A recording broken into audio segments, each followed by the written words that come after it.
এটি হচ্ছে গ্রামীণ পথ। এই সরু পথ দিয়ে মানুষ যাতায়াত করে, বিশেষ করে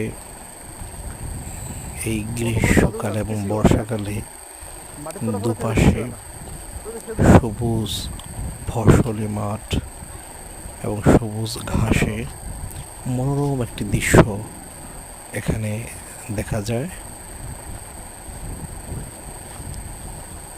আমি হেঁটে যাচ্ছি, দক্ষিণে হাওয়া গায়ে মেখে যাচ্ছি। খুব সুন্দর একটি জায়গা, যেখান দিয়ে হাঁটলে বাতাস, দক্ষিণে হাওয়া অনুভব করা যায় এবং দৃশ্যটি অনেক চমৎকার দেখা যায়। ধন্যবাদ সবাইকে।